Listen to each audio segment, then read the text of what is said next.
on the last video we were solving little mini trig equations, but we had quite a fancy calculator to do so. And what I have put together now is a video where we don't have the calculator. So we haven't got the calculator that will give us all of our solutions. We're going to have to use something a little bit more traditional to work things out. So when we've got this equation, it's the same one on the last video, sine x is √3/2. We want to find out the value of x. Now normally in your question you'll be given something along the lines of this, so a range of values to find your value of x in. Now if we were to solve this using a normal method and a normal calculator, obviously we'd use sine to the -1, inverse sine of √3/2, and that would give us our value of x. We know that this is one value of x, but who's to say that there isn't another one? So within our range, 0 to 360, the one value that we get isn't necessarily going to be every single value that actually gives us √3/2 when we plug it into the sine function. So we need some new methods to be able to work this out. Now of course the answer to this, x is 60 degrees, we're in degrees here, but the answer is also 120 degrees. So how did we know that? I mean, we could start putting values in, but then there are potentially an infinite number of values between 0 and 360 that we could try. And there is obviously a pattern to these two solutions. So what are they and what methods are they that we can find all these different answers? The first method we can use is the circle. So there are two methods. The first one's the circle and the second one's the graph. I'm going to show you the circle first. Okay, so we start with what is basically a quadrant circle. So we know that the reasons we've got sine and cos and tan related the way they are is because we can build up the unit circle. If you don't remember how that works, don't forget you can revisit that. That's on trigonometry too. So let's think about, for instance, the sine graph. We know that the values of sine change, they oscillate. So when x is 0, sine's at 0. Sine x, sorry, is at 0. And then as we increase the value of x, sine increases. And the highest point on the sine graph is 90 degrees, or pi/2. So as we get to 90 degrees on our circle, we are going to be positive. Then after 90, as we approach 180 degrees, well, we're still positive, we're still above the y, we're in the positive y quadrant of our graph here. So this is also going to be positive. And then at 180 degrees, we cross through another 0 line here. And then we start to go negative for the next two quadrants, arriving back at the place we started at 360 degrees. That's what the sine graph does. So it means that these two sections are negative. Now, if you look at the pattern on the sine graph, we can kind of repeat it around this shape. So for instance, if I draw in a line at 60 degrees, and I literally mean 60 degrees, measure it from that straight 0 line, so get an angle of 60 degrees. Then a corresponding angle we can find by mirroring it in that 90 line. So that is the equivalent of a 60-degree angle from the 0 line, or 180 here, but in reality from 0 it's 60 plus whatever this bit is. And so that whole angle here from the 0 line up to our second line here is going to be 180 take away 60 degrees, which is 120 degrees. So all we've done here is taken that first value we found just by using a normal method, plopping it into your calculator or using one of the special triangles, drawing it on and then reflecting it over the vertical mirror line there. Okay, let's have a look at this concept in the graph form, and hopefully the two will begin to make a little bit more sense. So as we said before, the sine graph looks a little bit like this, We know that the point where it crosses back through at 0 is 180 degrees. We know that this endpoint, the end of the repeating pattern, is 360 degrees. Our highest point is 90 degrees and our lowest point is 270 degrees. We also know that the maximum height of the graph is 1 and the minimum height of the graph is -1. And that is y equals sine x or sine x. Okay, so our solution from before then, we knew that we were trying to find where sine of x is equal to √3 over 2. And √3 over 2 is, well, it's under 1. It's not much under 1, but it is under 1. It's 0.8 or something. Okay, so we've got the graph y equals sine x here. And we're looking for where sine x equals √3 over 2, which must mean that these two values here are equal. So we are interested in the points where y is at height √3 over 2. So the line y equals √3 over 2 runs something like this. That's y equals √3 over 2. And we're interested where this red dotted line and our green sine line meet up. And they cross at this point here and this point here. Now we already know this one's 60 degrees. We've worked that out using our calculator. And this one, even though my graph doesn't show it because it's a terribly drawn graph, should be equidistant from that 90 line. So that is, well, that's a gap of 30 in there, so that must be a gap of 30. So that one is 90 plus 30, which is 120 degrees. Because the sine graph is symmetrical around the 90 degree line. And we saw that in the circle, didn't we? We saw that when we had the 90 at the top, 0 and then 180, if we'd marked up a 60 degree line, then 60, the second value must repeat on the other side. And it's because of this sort of symmetrical shape of sine. So when it comes to tackling questions, you can use either of these two methods, but we'll go through them as if we were answering the question, just to show you what to do to later. Okay, so you've been given the question, sine x is √3 over 2. You can then identify, by using sine to the -1 of √3 over 2, using your calculator, using special triangles, whatever, that this obviously is x, and so x is 60. We know that for definite. And that's the case whether you're about to then use the graph or the circle. That's the first step for either one. If you're using the graph, you don't need that, in fact. That's an automatic response for me. If you're using the graph, you need to draw the graph. So draw the graph every time. Now, we know we're interested in the line √3 over 2. So we know this highest point is 1. So our √3 over 2 line runs something along like that. That's y equals √3 over 2. So the 2 points where it crosses are here and here. That one's 60, we know that one, and so this one must be, well, that's 180, take away 60, which is 120. So we can add on our second value there. If you're using the circle, we draw out our circle, we label that one 0, 90, 180, 270. Now, we know that between 0 and 90, the sine graph is positive. Between 90 and 180, the sine graph is positive. Between 180 and 270, the sine graph is negative, and then it's negative back around to the start of the repeating pattern at 0 or 360. So measure up an angle of 60 degrees. Don't forget this is just a sketch, so it doesn't matter. You don't actually have to measure it. Repeat it across the 90-degree angle, so we know that one's 60 as well. But that whole angle going from the 0 line over to our second line is going to be 120. So as you can see, it doesn't matter which method you use, both of them will get you the same answers. And so it just depends on which one you feel more comfortable, which one you understand better. Okay, so this time we're not dealing with sine, we're dealing with cos.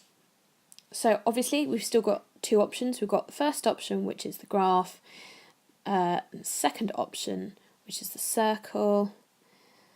But both questions start in the same way, of course. So, cos to the -1 of -√3 over 2 is, right, we need a calculator at this point. or you need to use your special triangles. I am obviously going to cheat slightly, and that is 150 degrees. And that's the same obviously for both, don't forget your minus, methods, whichever one you're starting with. Okay, so the cos graph then starts at 1, down to 0, down to -1, and then back up to 1. So in our very lowest point, that's at 180 degrees. The 2 points where it crosses the the x-axis are 90 and 270, and our pattern repeats obviously at 360 and starts at 0. Highest point again is 1, lowest point again -1. Okay, so we are interested in where the height of the graph is minus √3/2. So we want to be interested in the line y equals minus √3/2. So minus, so below the 0, and it's going to be somewhere along here. That's y equals minus √3/2. Okay, so that means we've got values here and here. Now we know this first one, we know that's 150 degrees. And that is 30 degrees away from 180, so add on 30 degrees to 180 and we're going to get 210. Not 201, 210 degrees. So our second answer must be 210 degrees. And this repeating pattern, this below the x-axis repeating pattern, doesn't happen again in our 0, which I forgot to write, to 360 degree search, so we don't have to find any more values beyond this point. Right, if we're using the circle, we need to have a think about what's happening. So the cos graph is positive between 0 and 90, so we've got positive there, but then it's negative between 90 and 180. It's then negative between 180 and 270, and then goes back up at that point and becomes positive back over to 360, or the 0, the repeating pattern. Okay, 150 is past the 90 mark, it's over here, and goody, it's in the negative, which is great because we had a negative sign that we were working from. So now we're going to repeat over the horizontal axis, because that's where the repeating pattern begins. So we know this one is 150, which makes this one 30, which means we're going to have to add 30 to 180, and luckily, of course, we get the same answer, 210 degrees. What about tan? And also, what about this new little thing going on here? We've got 2 lots of x. Okay, so we're still interested in the same interval, still interested in our answers being between 0 and 360, and I'm going to do each one on a full page here, so just keep that equation in mind. So our first option is obviously to use the graph. Now here we go. This is the one that I always get wrong. The tan graph starts positive, swings up, has an asymptote at 90, which means it will never touch that line. It then starts infinite, works it all its way up, crosses, and has another asymptote at 270. So it's a 180 degree interval, which means it's crossing the 0 line at 180 degrees, 0, etc., etc. And that pattern will repeat on, obviously, for infinity, but we're only interested up to 360 degrees, so we'll stop there. But are we? We don't have tan x is -1. We have tan 2x. So let's have a look at this interval, and let's double x. So we're going to times it by 2. So let's times everything in that inequality by 2. 0 times 2 is 0, less than 2x. Brilliant, we've got our 2x, we've got the bit we're interested in, less than 720. Right, okay, if we're finding values for 2x, we must need to go up to 720, okay? So this pattern is going to have to keep repeating until we hit 720, which is there. So it means we're not just trying to find values between 0 and 360, but we need to find them between 0 and 720. And the reason for that is we're going to find values for 2x, but then to find just a single value for x, which is what your question will ask you to do, you're then going to have to halve all of your answers. Which means if you'd found an answer that was just less than 270, when you halve it, it's going to be less than 360. And if you hadn't doubled your interval, you'd be missing all of the solutions bigger than 180 degrees. So do just watch out for that. Okay, so what we do when we answer a question like this is we leave 2x on its own for now. We don't even touch it. We're saying tan to the minus 1 of 1 is 2x. So 2x is equal to what?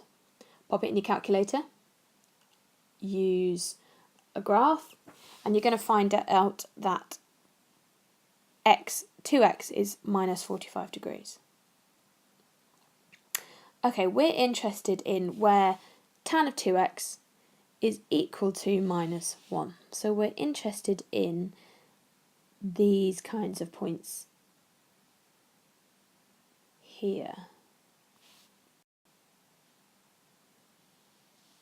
There's roughly our y equals 1. Minus 1, sorry, I was right. Minus 1 line. But the first value of x we've been given is minus 45 degrees, which actually, well, it's sitting all the way over here somewhere, isn't it? There's minus 45.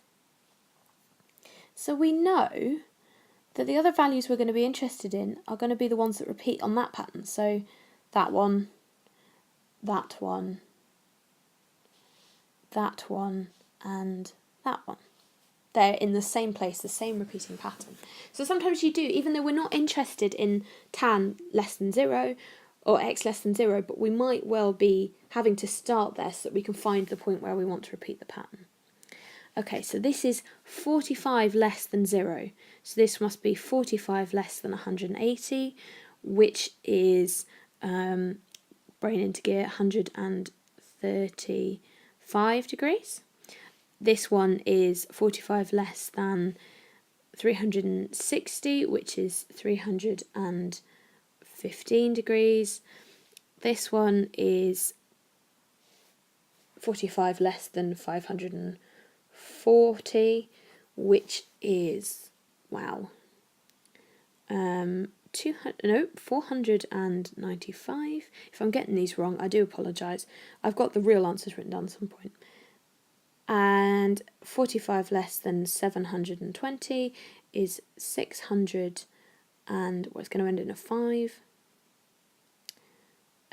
75? 70, no, 85. Yeah, no.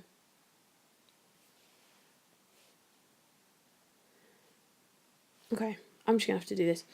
720, 45, take them away. You're probably screaming at your computer right now. 5, 6, 11, 75. 675. Good. Glad we got that one cleared up. Okay, so these are all the values of 2x. 2x equals all of those values. I'm going to move, oh, not that bit. So this is all 2x. 2x equals those 4 values. And yes, obviously 675 is not within 360, but let's find out what x is. Okay, so if 2x is 135, 1x is half of that, 67.5 degrees. It's also half of the second one, 315, which is 157.5 degrees, then 247.5, and 337.5, which is within our range of 360 degrees. So there we are, we have actually got 4 solutions to this one. Okay, if that was too quick for you, pause the video, go back and try it for yourself, making sure that you catch up with the video at each stage, and if you've still got problems, bring them to class.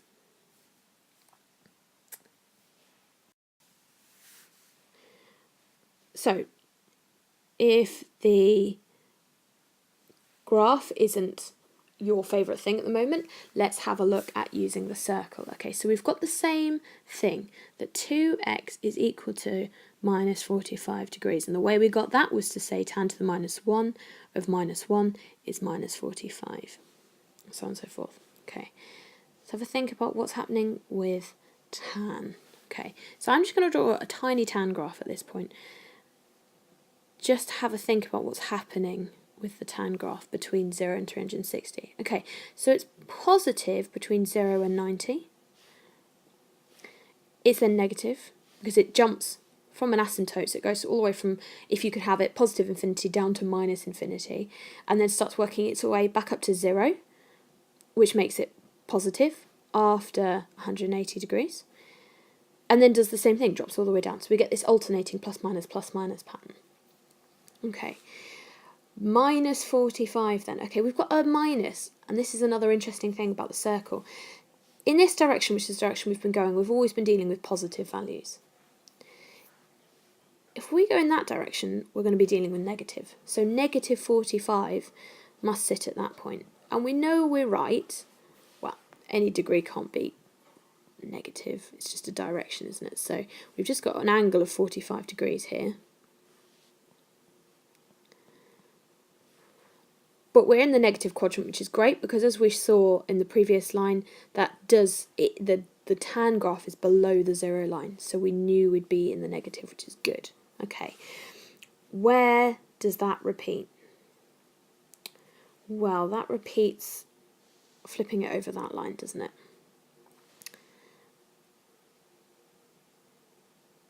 Nope.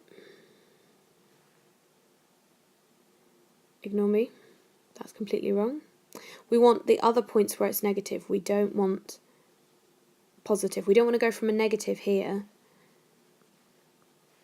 and suddenly start working positive. That would change the value of the graph. What we want to be doing is finding out where it's also in the other negative, because all of those values were below the 0 line, weren't they?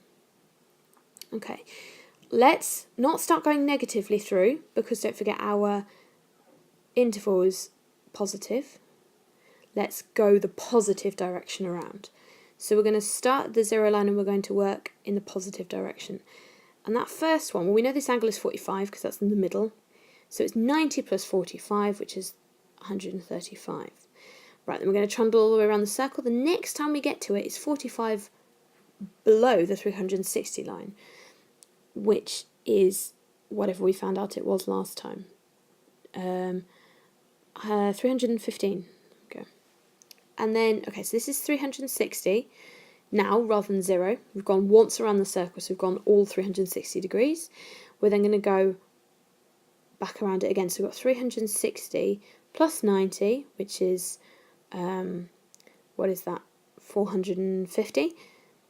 And then add another 45, which gives us, what did we say, 450 plus 45. You can tell my brains were not working, 495. Is that what it was? And then obviously our last value was 720, take away the 45, which was 675. Again, these are the values for 2x, so we need to halve all of them to get 1x, and we will get the same values again.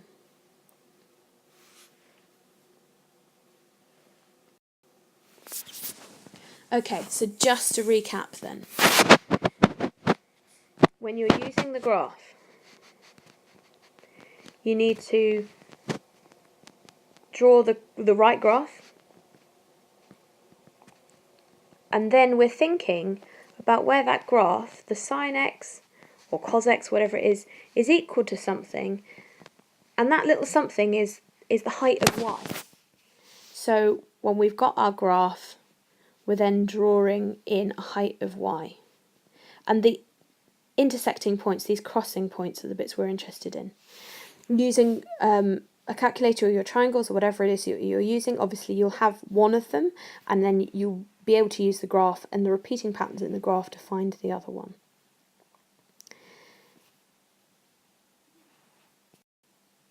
If you're using the circle, you need to think about which quadrants are positive and negative. So for sine, your positive quadrants are here and here, and these two are negative. And that's because from 0 we go to positive to 90, then still over the 0 line to 180. Even though we're going down, we're still in positives, and then we swing negative back up to our repeating pattern. For cos, we've got a positive here, then we trundle negative, negative and positive. And don't forget, tan is this alternating pattern of plus, minus, plus, minus. When we find a solution, we then want to repeat in the same type of quadrant. So if we are working on the positive, we want to reflect into the other positive.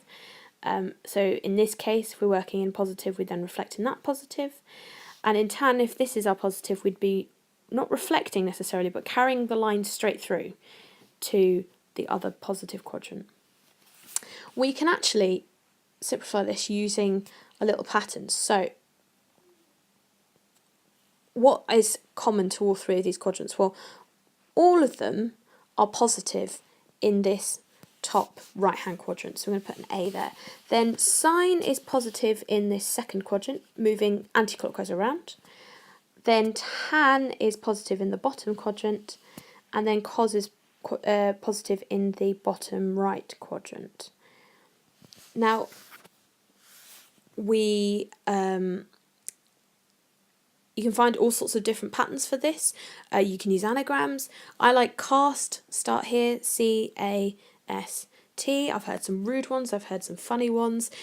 You can find them, but these are where the quadrants are positive, or where the graphs are positive. So all of them are positive here, then sine, tan and cos. And obviously, if it's not positive, it's negative. I hope that's helped.